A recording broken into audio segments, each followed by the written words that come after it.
तुम्हारे पास एक शरीर है ना? वो इस शरीर में तुम भोजन डालोगे कि नहीं डालोगे? नहीं डालेंगे। डालोगे, सुबह शाम खाओगे। तो उस भोजन में मीट मच्छी ये सब होना चाहिए कि नहीं? देखो ये तो अहिंसा का जो धर्म है, जो अहिंसा का जो नियम है, वो तोड़ोगे कि नहीं तोड़ोगे? वो तो टूटेगा, नहीं टूटेगा। देखो तुम अपनी मर्जी से नहीं तोड़ोगे। देखो कोई देवी देवता ये नहीं कहता कि मुझे बलि चढ़ाओ। तो तुम्हें डिसीजन लेना है कि तुम्हें अपनी आत्मा को ऊपर उठाना है या नीचे गिराना है। अगर तुम लड़ाई झगड़े में रहे, तुम माता पिता के मोह प्यार में फंसे रहे, पत्नी के प्यार में फंसे रहे, पत्नी की जरूरत में फंसे रहे, तो तुम्हारी आत्मा डेवलप करेगी क्या? आत्मा की शादी होती है कभी? नहीं, शरीर की। फिर आत्मा की शादी अगर होती भी तो परमात्मा के साथ होती ओनली। तो आत्मा जो है वो मोस्ट इम्पोर्टेंट है हमारे देश में। जीना जरूरी मतलब इतना इम्पोर्टेंट नहीं है। How to death, how to kill, मतलब क्या बोलते उसको, मृत्यु, कैसे मरना है, ये ज्यादा महत्वपूर्ण है। अब देखो जितने हमारे जो मरघट नहीं है, शमशान घाट, वहां पे साधु महात्मा रहते हैं और वो मृत्यु को देखने जाते हैं। कोई साधु महात्मा ऐसा दिखा दो जो जन्म लेते हुए बच्चे को देखने के लिए जाता हो। अब देखो ऐसी बात तो नहीं, अब बच्चा देखने तो कोई जाएगा नहीं जन्म के लिए, मरने पर टाइम सब जाएंगे, जाते ना। तो ये एक अटल सत्य है। मैं भी उसी पे आ रहा हूँ, सुनो उसी पे आ रहा हूँ जो आप करो ना। सुनो आत्मा, सुनो, अब मैं उसी पे आ रहा हूँ, सुनो। मैं हूँ, मैं समझा तो सकता हूँ आपको, या आप मुझे समझा रहे हो ना, समझा सकता हूँ। करना ना करना वो आपकी मर्जी है या मेरी मर्जी है। आप तो समझा दो कि भाई ये धर्म ये है, लेकिन करना ना करना वो आपकी मर्जी है। तो आप किसी पे फोर्स भी नहीं कर सकते। हम अब चलो हम सुधर गए, आपको हम सुधारेंगे, आप कितनी गारंटी आप सुधर जाओगे? वो तो यूं कहता है सीधा, अरे यार ये तो पागल है। सुनो यही बोलेगा, पागल है ये तो, प्रवचन देके चला गया, पागल है। वो अपना ही करेगा जो उसे करना होगा, जो उसकी आत्मा कहेगी वो वही करेगा। ये है हमारा काम, है समझाना। हमारा काम समझाना नहीं है। पहली बात, हमारा काम है जीना अपने लिए। अपने लिए जियो, दूसरों के लिए जियो। ये जो शरीर मिला है, सुनो परमात्मा ने जो कहा है, अपने लिए जियो, दूसरों की भलाई के लिए भी आया। भगवान ने ये नहीं कहा कि तुम धरती बजाओ, बुरे काम करो या सबकी बुराई करो। ये भजन करने के लिए शरीर मिला है, आत्मा को है शुद्धि के लिए, समर्पण कर दो भगवान के पास। ये तो एक मोह माया फंस गई है कि बीवी पत्नी जो है, बच्चे माँ बाप, ये तो चक्र है, ये मोह माया। जो इससे निकल गया तो वो मोक्ष पा गया, जो नहीं निकला वो फंसा रहेगा इसमें जिंदगी भर। तो हमारा जो चेतना है, जो हमारी समझ है, सबसे बड़ी समझ है ना, वो क्या कहती है? इस चक्र से बाहर निकलना चाहिए या दोबारा चक्र बनाना चाहिए कि एक दूसरी बीवी चाहिए? नहीं, देखो चक्र क्या, ये उन्हीं की रचाई हुई माया, सारी मोह माया तुम्हारी रचाई हुई है। सुनो, मैं आप समझे नहीं, उनके बगैर पत्ता नहीं हिलता। सुनते हो मेरी बात? ये शरीर भी किराए का है, हमारा नहीं है कि हम जब मर्जी चेंज करके वहां दूसरे में घुस जाएंगे।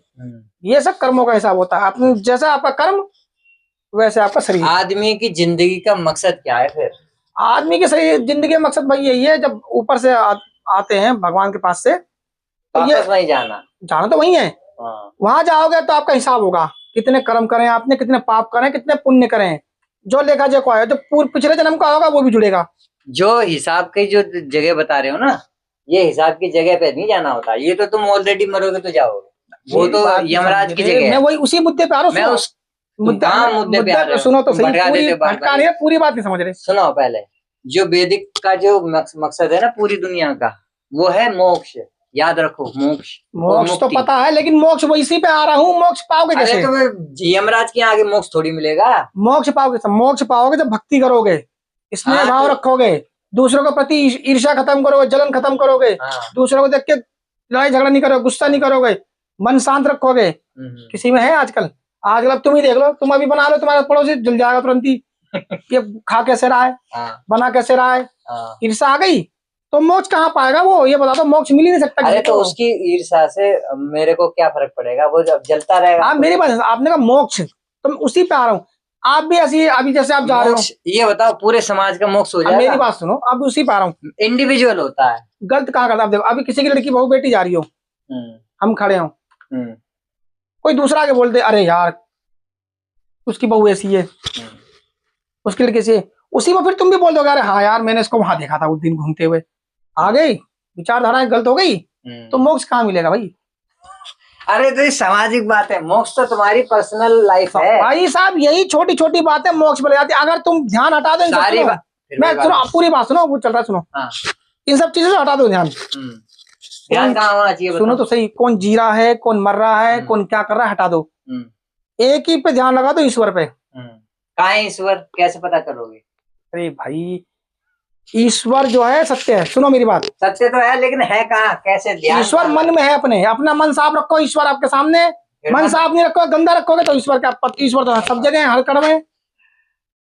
ये तरीका जो है तुमको भटकाता रहेगा हमेशा। भटकाने की बात नहीं है। देखो समाज है, समाज के थ्रू चलना पड़ रहा है इंसान को। समाज के विरुद्ध चलोगे, यही समाज तुम्हें उठा देगा, यही समाज तुम्हें पटक देगा। समाज से ज्यादा लेना देना नहीं होता है। समाज तो हमको कुएं में गिर रहा है, तो जाओगे कुएं में? वो तो अपनी समझ है भाई, आप जाओगे नहीं जाओगे। सरकार है, और सरकार भी तो एक समाज ही है। सरकार क्या है? सरकार समाज क्या है? वो भी, और सरकार तुम्हारे साथ क्या कर रही है? वो तो जबरदस्ती थोप रही है हर चीज। तो वो भी सरकारी समाज है ना। हाँ। और वो जो लड़की है, जो तुम्हारी जो बीवी है, वो तो उस सरकार के साथ है। हाँ, सरकार के साथ क्या? सरकार उसके साथ है। सरकारी साथ है उसके। हाँ, अब यही देख लो ना, जो झूठा केस बनता है, ना तो कभी उसको इंक्वायरी होगी, ना उसकी कभी जांच होगी। कितना दिया है लड़की के बाप ने, कितना दिया नहीं है, कितना लिया है, कुछ नहीं जांच। सीधा लड़की बस थाने जाके कहते हैं जी मुझे मारा है, दहेज के लिए पड़ताड़ा। बस पुलिस आएगी तुरंत ही, तुम्हें उठा के ले जाएगी, ये भी नहीं पूछेगी कि सही बात है गलत है, तुम्हें ले जाएगी, तुम्हारे माँ बाप ले जाके बंद कर देगी, पीटेगी अलग से। और वो नहीं देखेगी कि हाँ लड़की सच बोल रही है, झूठ। और जब बाद में पता चलता है भाई लड़की तो गलत है, अब उससे ये पूछो पुलिस वालों से या कानून वालों से, तुम जेल ले गए, बंद कर दिया, समाज में उस व्यक्ति की क्या इज्जत रहेगी? कानून इज्जत लाके देगा कि मजिस्ट्रेट इज्जत लाके देगा कि पुलिस वाले लाके देंगे कि लड़की वाले लाके देंगे? कौन लाके देगा उसकी इज्जत? उसकी इज्जत तो बदनाम हो गई समाज में। वो तो कहीं का नहीं रहा। कहीं नौकरी ले भी जाएगा तो तुरंत आ जाएगा नाम, हाँ भाई इस केस में बंद है, ये नौकरी नहीं कर सकता। अब ये बताओ उस लड़की का क्या फायदा? उस लड़की का क्या करोगे फिर, जिसने झूठा केस बनाया है? उसमें तो कोई एक्शन नहीं होगा। गलत लड़का है वो, तो फिर भी घूम रही है आराम से, कोई सजा नहीं उसके ऊपर। तो तुम क्या चाहते हो सरकार से? मैं तो यही चाहता हूँ सरकार से कि जो कानून लड़कों के लिए बना वो लड़की के लिए भी बनाए। अगर लड़का गलत है तो लड़कों को बंद करो, और लड़की का गलत है, लड़की झूठी साबित है तो लड़की को बंद करो। उसके परिवार वालों पे एक्शन लो, उसको भी एहसास हो लड़की को कि झूठा केस बनाने से क्या हो सकता है हमारे पे भी। हर लड़की को बता रहा हूँ मैं, हर लड़की के ऊपर ये कि जो आदमी पे झूठा केस बनाती है, आदमी को धोखा दे रही है, दूसरों के साथ घूम रही है, भाग जा रही है 3-3 बच्चे छोड़ के, तो ये कानून बनना चाहिए कि अगर लड़की 3 बच्चे छोड़ के भाग रही है पति को धोखा देके, तो उस लड़की पे भी कानून होना चाहिए कि उसे भी जेल में डालो। अभी यहाँ आदमी दूसरी शादी कर ले, तुरंत आ जाएगी औरतें, भाई दूसरी शादी कर दी, पुलिस वाला कुछ नहीं पूछेगा, आगे उठा के बंद कर देंगे, तूने दूसरी शादी कर दी। कानून के दायरे मारा, लड़कियों के लिए नहीं दायरा। लड़कियां तो भैया वो हैं और लड़के साले वो हैं। हाँ, लड़के के लिए कोई कानून नहीं है, लड़कियों के लिए कानून है। अच्छा, तो तुमने एक लड़की देखी है जो 3 बच्चों को लेके आई है, ये छोड़ के आई है शायद? अरे मेरे सीमा हैदर, सीमा हैदर हो कोई भी हो, ये तो कानून गलत है। वो भी तो, अगर सीमा हैदर वहां रही हैं, पाकिस्तान से आई हैं, तो वो भी तो किसी के, वो भी बच्चे तो छोड़ के आई है मेरे ख्याल से। बच्चे लेके आई हैं शायद, लेके आई है, देखते नहीं। लेकिन फिर भी जहां से वो आई हैं उस व्यक्ति की इज्जत क्या रह गई होगी वहां पे? समाज में क्या रह गई होगी? है तुम तो चली आई, तुम तो पब्लिसिटी पाली। सीमा हैदर कह रहा हूँ, पब्लिसिटी पाली खूब कि हाँ जी पाकिस्तान से आई है, हिंदू के शादी कर ली, ये कर ली। अरे तुमने हिंदू शादी कर ली, लेकिन उस परिवार को तो सोचो, उस परिवार की क्या बेइज्जती हुई होगी वहां पे। कहीं मुंह दिखाने लायक होगा वो व्यक्ति? मैं ही हूँ या तुम ही हो या किसी की पत्नी अगर दूसरे के साथ भाग जाए, क्या इज्जत रह जाएगी उसकी? समाज क्या कहेगा? अरे उसकी लुगाई तो भाग गई उसके साथ। फिर तुम समाज को लेके आगे बीच में। मैं वही कह रहा हूँ, सुनते रहो। ये समाज के बता रहा हूँ, पड़ोसी समाज ही होते हैं, छूटते कहते हैं अरे उसकी लुगाई तो भाग गई। क्या लड़के में दमी नहीं था? लड़का कमा के खिला नहीं सकता, लड़का दारू पीता होगा, यही। अरे पहलू तो देखो, लड़के सारी जगह चलते हैं। जो लड़की भाग रही है उसको पकड़ के लाओ। क्यों भागी वो? 3-3 बच्चे, 2-2 बच्चे छोड़ के आज शादी करके आ रही हैं, कल रात ही भाग जा रही हैं। काय की गलती है भाई? लड़कियों की ही गलती है? ये कानून तो इतना उल्टा है, लड़कियां दूसरे के साथ भाग के शादी कर रही हैं, और लड़का अगर शादी कर ले दूसरी तो केस हो जाता है। उन पर भी तो केस करो जो समाज में लड़कों की इज्जत गिरा रही हैं। ऐसी लड़कियां नहीं चाहिए समाज के अंदर। ऐसे को तो उठा के बंद कर देनी जेल के अंदर, जो ऐसी हरकतें करती हैं लड़कियां, औरतें। तो जेल में बंद करेंगे तो फिर जेल में फिर क्या मिलेगा उनको? अकल मिलेगी कुछ तो होगा। अब आदमियों को तुम बंद करते हो, आदमियों को क्या मिलता है? बता दो आदमियों को क्या मिलता है? बंद करते हो खामखा, तुम बंद करते हो, बाद में पता चलता है ये तो बेगुनाह था। 5 साल बंद कर दो, 10 साल के लिए बंद कर दो, 2 साल के लिए, 1 साल 6 महीने के लिए तुमने उसे बंद कर दिया, उसके 6 महीने लाके दोगे तुम? कि साल लाके दोगे? 20 साल बंद। वही कह रहा हूँ, आदमी बुढ़ा हो जाता है, बेगुनाह निकला है, सरकार को सोचना चाहिए कानून को, उसके वो साल लाके देगा? नहीं देगी ना। फिर तुमने कैसे कह दिया कि हाँ ये बंदा गलत है, बिना छानबीन बिना सबूत? जो लड़की ने झूठा मूठा केस लगा दिया वकील ने, वही तुमने मान लिया, उठा के बंद कर दिया लड़के को। और लड़की की गलती है ही नहीं, और लड़की मजे से घूम रही है दूसरों के साथ, शादी भी कर रही है, बच्चे भी कर रही है, लेकिन उनकी कोई कानून पर नहीं है कि हाँ भाई तुम्हें भी दंड मिलना चाहिए। उनको कुछ नहीं है, लड़का ही गलत है। ये है कानून आज का। कानून में बदलाव होना चाहिए ना। बदलाव, बहुत बदलाव होना चाहिए, नहीं तो कुछ दिन ऐसा आएगा कि लड़के को शादी नहीं करेंगे। शादी नहीं करेगा कोई। हाँ भाई, कौन करेगा जब ऐसी हरकतें होंगी? अब तुम देख लो, जो औरतें नौकरी करने जाती हैं बाहर, मैं ये नहीं कह रहा सारी औरतें गलत हैं, बहुत सी औरतें सही भी हैं, लेकिन बहुत सी औरतें को देख लो, घर से निकलेंगी फोन लग जाएगा कान पे, यहाँ से फैक्ट्री तक काम फोन। भाई कौन सा बिजनेस चल रहा है तुम्हारा? जो इतनी लंबी गाली निकल गई, सॉरी, इतनी लंबी बात, कौन सा बिजनेस चल रहा है? अच्छा, वहां से आएंगी तो फोन कान पे लग जाएगा, तो कान पे। घर पे आते ही जैसी गली में फोन बंद। अरे जब तुम्हारा काम है तो घर में ही बात करो ना, बाहर गली में आती बंद क्यों कर देती हो? गलत है ना। गलत है। आदमी से कहेंगी मैं जा रही हूँ नौकरी पे, दूसरे साथ घूम रही है। पार्कों में बहुत देखा है मैंने, कहीं कहीं कहीं बहुत जगह देखा है। अच्छा, कॉलोनी की औरतें बता रहा हूँ, बहुत देखी मैंने। काम पे निकलती और यहाँ दूसरे साथ घूम रही है। अच्छा, ये है आजकल का कानून। और आदमी अगर किसी साथ घूम ले, औरत तुरंत ही अरे मेरा आदमी उसके साथ घूम रहा था, ऐसे वैसे पीटना चालू, अपने गिरेबान में नहीं जागेंगी, दूसरे को पहले बोल देंगी। आजकल का ये कानून है। ये औरतों ने बिजनेस बना लिया है। अब तुम देखो 10,000 रुपये कमाने वाली औरतें 25,000 का फोन चला रही है, 30,000 का फोन चला रही है। कहाँ से कमा रही है? आदमी 20,000 रुपये कमा रहा है तो सिर्फ 7,000 का फोन चला रहा है। अच्छा, 6,000 का फोन चला रहा है। फिर और जो महिला है वो आईफोन चला रही है, आईफोन चला रही है। हाँ भाई, 10,000 रुपये कमाने वाली महिला आईफोन चला रही हो तो कहाँ से आ रहा है आईफोन? पति दिला रहा है? कौन दिला रहा है?